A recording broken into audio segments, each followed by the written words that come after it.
서울 변두리 낡은 아파트 단지의 12층 좁은 복도 끝에 자리한 1204. 59세의 이정숙은 오늘도 지친 어깨를 구부정하게 내려뜨린 채 현관문을 열었다. 집안에는 항상 소독약 냄새와 오래된 이불의 퀴퀴한 냄새가 뒤섞여 있었다.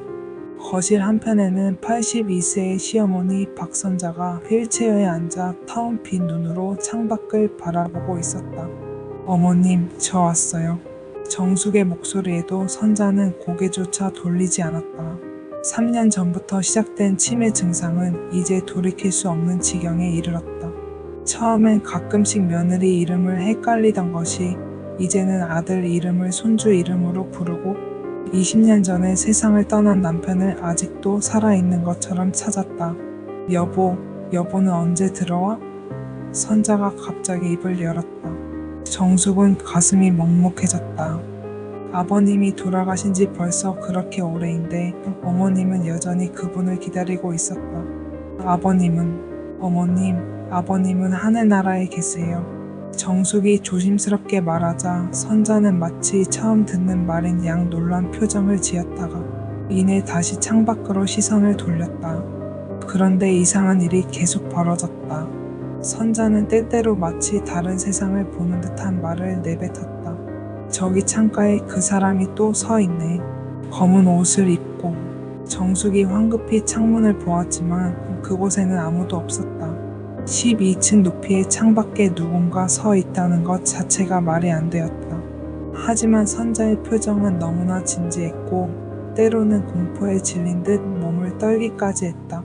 어머님, 아무도 없어요. 그냥 구름이 지나가는 거예요. 정숙은 자신도 확신이 서지 않는 목소리로 말했다. 밤늦게 혼자 어머님을 돌볼 때면 가끔씩 거실 구석이 유난히 어둡게 느껴질 때가 있었다. 특히 선자가 그 사람이 왔다고 중얼거릴 때면 등골이 서늘해지는 것을 어쩔 수 없었다. 의사는 치매 환자에게 흔히 나타나는 환시 증상이라고 설명했지만 정숙은 마음 깊은 곳에서 자꾸만 이상한 예감이 들었다. 어느 날 밤 정숙이 선자에게 저녁약을 드리려 하는데 선자가 갑자기 정숙의 손을 꽉 잡으며 말했다. 정숙아, 너도 그 사람이 보이지? 저기 거울 뒤에 서 있는. 정숙이 거실 거울을 바라보는 순간 분명히 그림자 하나가 스치고 지나간 것 같았다. 아니, 그냥 착각이었을 것이다. 하지만 그날 밤부터 정숙은 잠을 제대로 이루지 못했다. 꿈에서도 검은 그림자가 나타나 선자를 부르는 목소리가 들렸기 때문이다. 시간이 흘러갈수록 정숙의 불안감은 더욱 커져갔다. 선자의 치매 증상이 악화되면서 그녀가 보는 환시도 점점 더 구체적이고 생생해졌다. 그 사람이 말해요. 곧 데리러 온다고. 선자가 공포에 질린 채 속삭일 때마다 정숙은 온몸에 소름이 돋았다. 의학적으로는 설명할 수 있는 증상이었지만 왜인지 마음 한구석에서는 다른 무언가를 암시하는 것 같다는 생각을 지울 수 없었다. 선자의 이상한 행동은 날이 갈수록 심해졌다. 그녀는 자꾸만 검은 옷을 입은 남자 이야기를 반복했다. 그 사람은 매일 밤 찾아와 나를 데려가려는 것 같아. 하지만 여보가 막아줘서 아직은 괜찮아. 가족들은 모두 치매로 인한 망상이라고 치부했지만 정숙만은 선자의 표정에서 진짜 공포를 읽을 수 있었다. 더욱 기이한 것은 선자가 때때로 놀라운 기억력을 보인다는 것이었다. 66세의 이웃 김영호가 선자를 문안하러 들렀을 때였다. 영호는 오랫동안 선자 가족과 가까이 지냈지만 자신의 깊숙한 사생활까지는 전혀 알리지 않았던 사람이었다. 그런데 선자가 갑자기 영호를 똑바로 쳐다보며 또렷한 목소리로 말했다. 영호야, 너 30년 전에 집을 나가던 그날 아내랑 크게 싸웠지? 그때 너희 딸이 울면서 아빠 가지 말라고 했는데 영호의 얼굴이 순식간에 새하얗게 변했다. 그것은 그가 평생 아무에게도 말하지 않았던 가장 아픈 기억이었다. 30년 전 젊은 시절의 바람기로 인해 아내와 크게 다투고 집을 나섰던 그날 어린 딸이 현관에서 울면서 매달렸던 그 순간을 어게 선자가 알 수 있단 말인가? 어머님, 어떻게 그걸? 영호의 목소리가 떨렸다. 선자는 마치 그제야 영호를 알아본 듯 미소를 지었다. 아, 영호야. 언제 왔니? 그런데 내 뒤에 있는 저 사람은 누구지? 영호가 황급히 뒤를 돌아보았지만 아무도 없었다. 그러나 선자는 계속해서 영호 뒤 허공을 응시하며 고개를 끄덕였다. 그 사람이 말하는구나. 영호도 곧 가야 한다고. 그날 밤 영호는 정숙에게 전화를 걸었다. 정숙 씨, 어머님이 말씀하신 그 일, 정말로 30년 전에 있었던 일이에요. 그런데 그때 저희 집에는 아무도 없었어요. 어머님이 어떻게 그런 걸 알 수 있겠어요? 영호의 목소리에는 공포와 당황이 뒤섞여 있었다. 정숙도 마찬가지였다.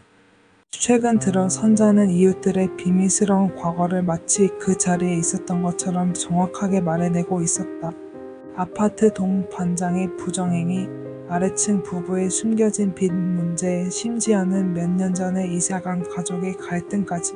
도저히 알 수 없는 일들을 선자는 마치 어제의 일인 양 생생하게 기억했다. 정숙아. 어느 날 밤 선자가 정숙을 불렀다. 내가 이상한 꿈을 꿔. 검은 옷을 입은 남자가 나타나서 다른 사람들의 기억을 내게 보여줘. 마치 영화를 보는 것처럼. 그런데 그 기억들이 너무 선명해서 진짜 내가 겪은 일 같아. 선자의 눈에는 두려움과 혼란이 가득했다. 그 사람이 말하길 나는 곧 모든 걸 잊게 될 테니까 대신 다른 사람들의 기억을 맡겨준다는 거야. 정숙은 소름이 돋았다. 치매로 인해 자신의 기억을 잃어가는 선자가 오히려 다른 사람들의 숨겨진 기억을 떠올리고 있다니. 그것도 그녀가 절대 알 수 없었던 일들을 마치 누군가 혹은 무언가가 선자를 통해 이 세상에 숨겨진 비밀들을 드러내고 있는 것 같았다. 며칠 후에는 더욱 충격적인 일이 벌어졌다.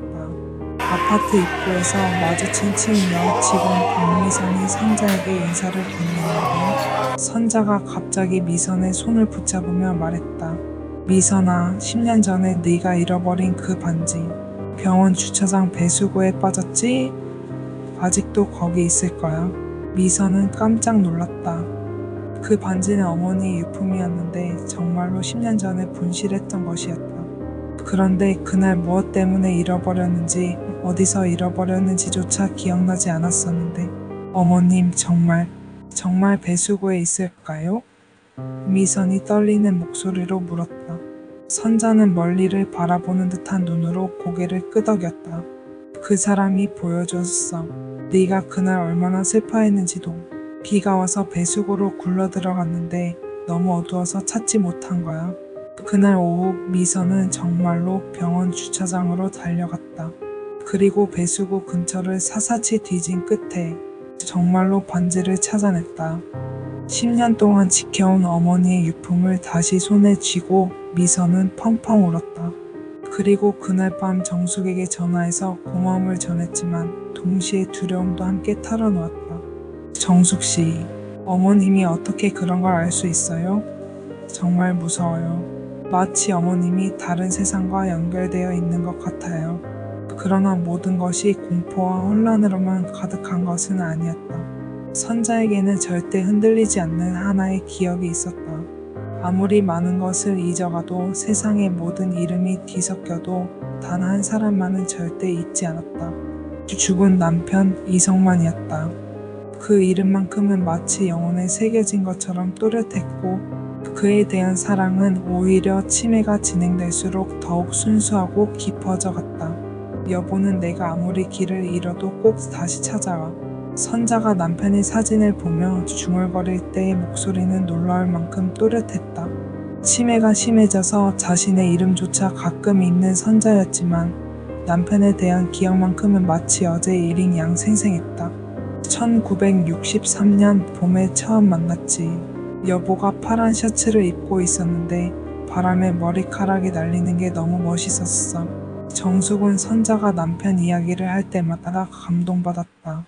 50년이 넘는 세월이 흘렀지만 선자의 눈에는 여전히 첫사랑의 설렘이 남아있었다. 여보가 프로포즈 할 때 말이야. 너무 떨려서 반지를 떨어뜨렸대. 그때 내가 웃으면서 주워주었는데 여보 얼굴이 토마토처럼 빨갛게 됐어. 선자는 80이 넘은 나이에도 소녀처럼 수줍게 웃었다. 더욱 신기한 것은 선자가 공포에 질려 떨고 있는 순간에도 남편이 사진만 보면 금세 안정을 되찾는다는 것이었다. 그 검은 사람이 또 왔어 하며 공황 상태에 빠진 선자에게 정숙이 남편 사진을 쥐어주면 마법처럼 떨림이 멎었다. 아, 여보가 지켜주고 있구나. 괜찮아, 여보가 있으니까 무서울 게 없어. 어느 날 오후 선자는 평소보다 더 또렷한 정신으로 정숙에게 말했다. 정숙아, 내가 너에게 들려주고 싶은 이야기가 있어. 선자의 목소리는 진지했고 눈빛은 예전의 총명함을 되찾은 듯 했다.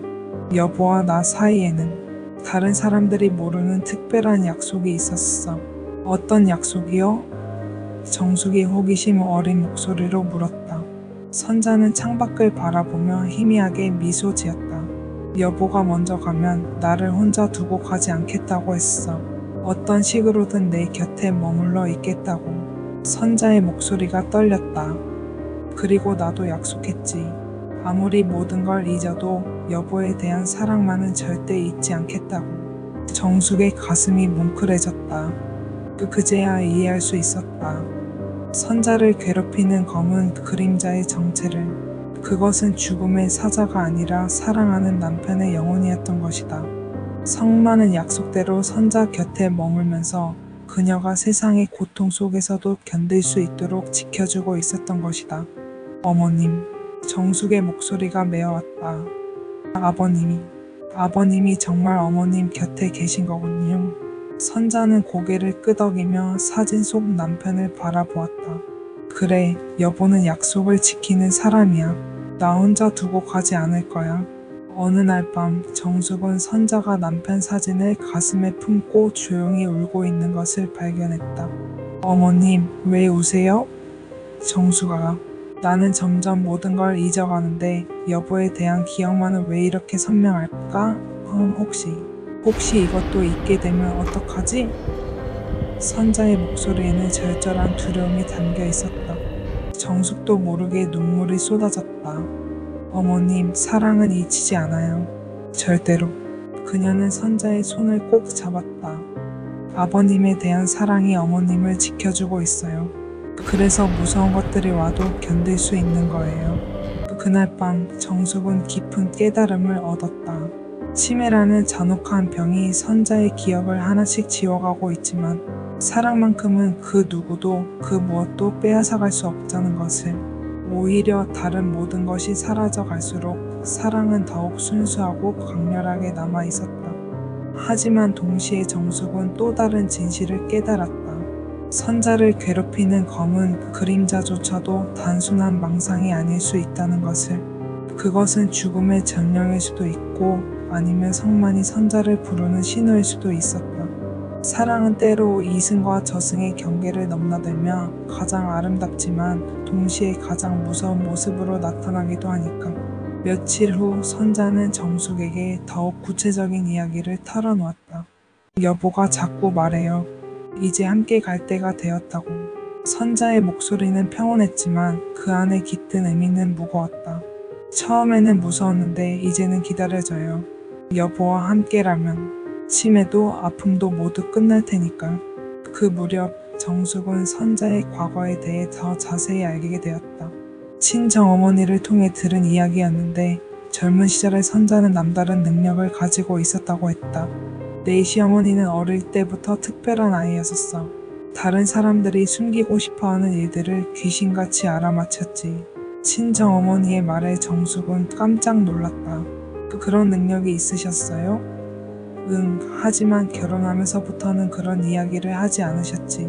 아마 시집 식구들이 부담스러워했을 거야. 그런데 나이가 들고 치매가 시작되면서 다시 그 능력이 돌아온 것 같아. 친정어머니의 설명에 정숙은 많은 것이 이해되기 시작했다. 선자가 이웃들의 비밀을 알아맞히는 것, 과거의 일들을 생생하게 기억하는 것, 그리고 남편의 영혼을 보는 것까지. 모든 것이 우연이 아니었던 것이다. 치매로 인해 현실과 환상의 경계가 무너지면서 오히려 선자에 잠재되어 있던 영적 능력이 되살아난 것이었다. 하지만 이 사실을 알고 나니 정숙은 더욱 복잡한 심정이 되었다. 선자가 보는 것들이 단순한 환각이 아니라면, 그리고 정말로 다른 차원의 존재들과 소통하고 있다면 선자가 느끼는 공포와 두려움도 실제하는 것일 수 있었다. 어느 날 밤 선자가 평소보다 더 심하게 떨면서 정숙을 불렀다. 정숙아, 오늘은 검은 사람이 여러 명 왔어. 그들이 말하길 이제 정말로 갈 때가 되었다고. 선자의 목소리는 공포와 체념이 뒤섞여 있었다. 하지만 여보가 막아서고 있어. 나를 보내지 않으려고. 그날 밤 정숙은 선자 곁에서 밤을 새웠다. 새벽 3시경 선자가 갑자기 휠체어에서 일어나려고 애쓰는 것을 보았다. 어머님, 어디 가세요? 여보가 부르고 있어. 저기 창가에서. 정숙이 창문을 바라보는 순간 정말로 무언가가 있는 것 같은 느낌이 들었다. 차가운 기온과 함께 희미한 형체가 스치는 듯 했다. 여보, 잠깐만 기다려. 정숙이한테 할 말이 있어. 선자가 허공을 향해 말했다. 그리고는 정숙을 바라보며 또렷한 목소리로 말했다. 정숙아, 내가 죽으면 이 아파트를 팔아서 너희들 사세요. 그리고 가끔씩 여보 산소에 가서 꽃 좀 갖다 놓으세요. 어머님, 무슨 말씀을? 정숙의 목소리가 떨렸다. 선자는 평온한 미소를 지으며 계속했다. 그리고 영호 아저씨에게 말씀드려요. 딸과 화해하라고. 시간이 많지 않다고. 미선 씨에게도 반지를 찾아서 고맙다는 인사 전하고. 선자는 이웃들 한 명 한 명에게 전해달라는 메시지를 차근차근 말했다. 모두 그들의 아픈 기억과 후회에 관한 것들이었다. 마치 이승을 떠나기 전에 마지막으로 해야 할 일들을 정리하는 것 같았다. 정숙아. 선자가 정숙의 손을 꼭 잡았다. 나는 참 행복했어. 여보를 만나서, 아들을 낳아서, 너 같은 며느리를 둬서. 치매에 걸려서 미안하지만 그래도 사랑하는 사람들과 함께 할 수 있어서 행복했어. 그 순간 정숙은 깨달았다. 선자에게 치매는 단순한 병이 아니었다. 그것은 이승에서의 마지막 여행이었고 사랑하는 사람들과의 작별을 위한 시간이었던 것이다. 그리고 성만의 영혼은 그 긴 여행 동안 선자 곁에 머물면서 그녀가 혼자가 아니라는 것을 알려주고 있었던 것이다. 마이너스